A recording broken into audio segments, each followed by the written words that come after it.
सभी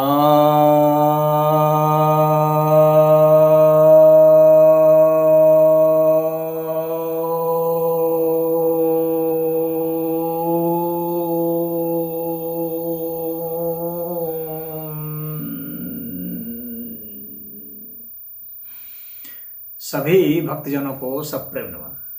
भक्तों, आज मैं आपके समक्ष ब्रह्मसूत्र, जिसे कि वेदांत सूत्र भी कहते हैं, जो महर्षि बादरायण की रचना है, तो इसमें जो पहला अध्याय है उसका जो दूसरा पाद है उसके 23वें सूत्र की व्याख्या करने जा रहा हूँ।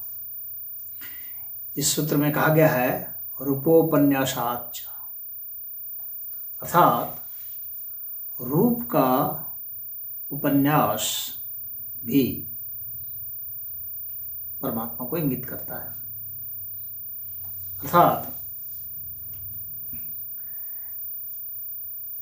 परमात्मा भिन्न भिन्न रूपों में प्रकट हुए। यहाँ पर जो है एक तरह से मूर्ति पूजा की आपको शास्त्रीय प्रमाण मिलते हैं, उसका शास्त्रीय सैद्धांतिक आधार यहाँ पर आपको मिल रहा है ब्रह्मसूत्र से, रूपोपन्यासाच। तो यहाँ पर बताया जा रहा है कि परमात्मा किस तरह से विराट स्वरूप हुए हैं, उनके किस तरह से उनके रूप प्रकट हुए हैं।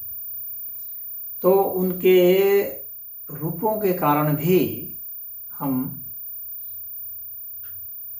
भूतों का कारण उनको मानते हैं, क्योंकि बिना उनके अंतिम कारण जो है, सभी कारणों के कारण तो परमात्मा ही है। तो सभी कारणों के कारण है तो रूप के कारण भी परमात्मा ही होंगे, कोई अन्य नहीं हो सकता।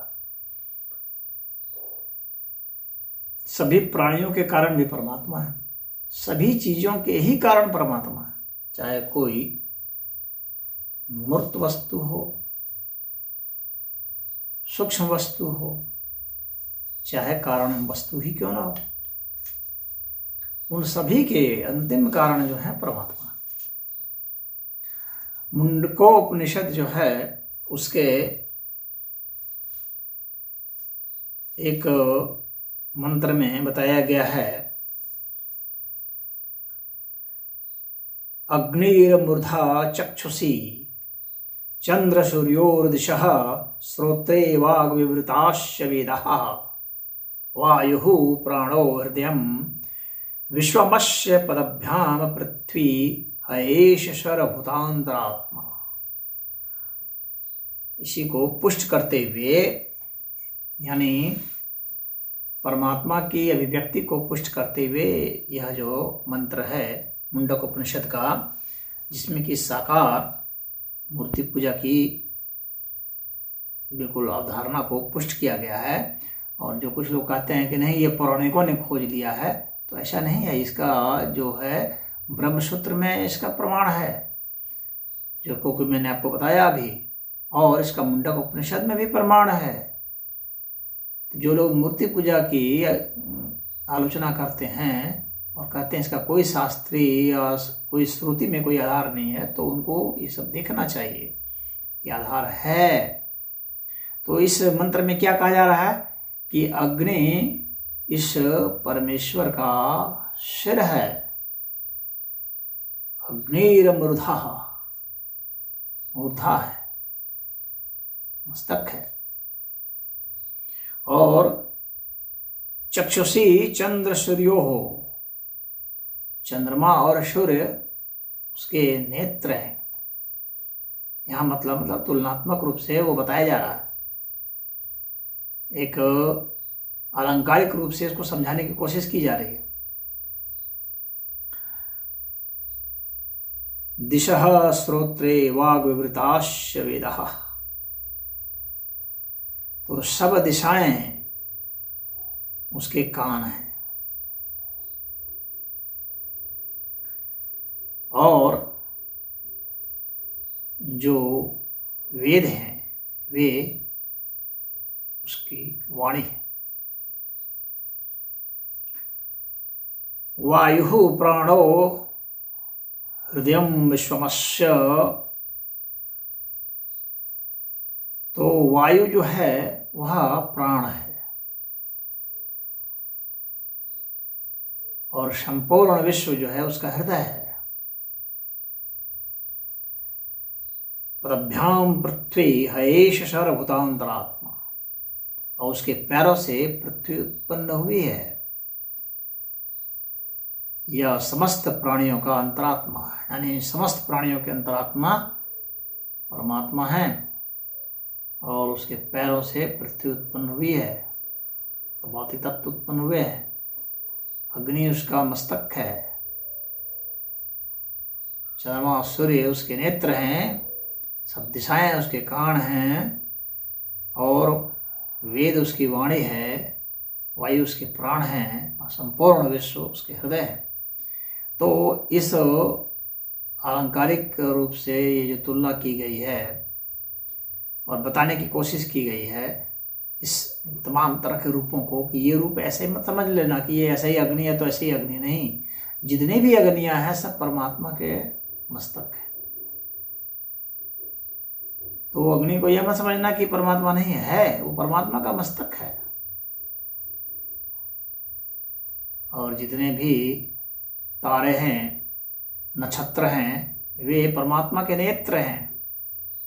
उसको खाली यह मत समझना कि नक्षत्र हैं और तारे हैं, नहीं, ये नेत्र है परमात्मा के।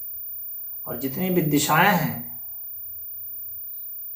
जहां जहां से तुम्हें दिशा का कॉन्सेप्ट मिलता है, वे सब उसके कारण है।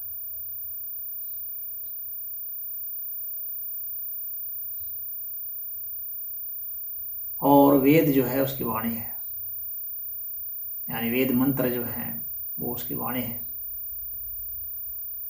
ज्ञान जो है उसकी वाणी है।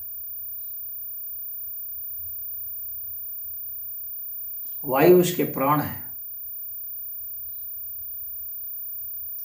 और संपूर्ण विश्व जो है उसका हृदय है, यानी केंद्र है। उसके पैरों से पृथ्वी उत्पन्न हुई है। तो भाई पदभ्याम, पैरों से, तो इसका मतलब पैर हैं। तो यहाँ परमात्मा के रूप का वर्णन किया गया है। तो ये कहना कि परमात्मा के रूप का वर्णन नहीं है, आकार का वर्णन नहीं है श्रुति ग्रंथों में, तो यह निराधार तत्व है।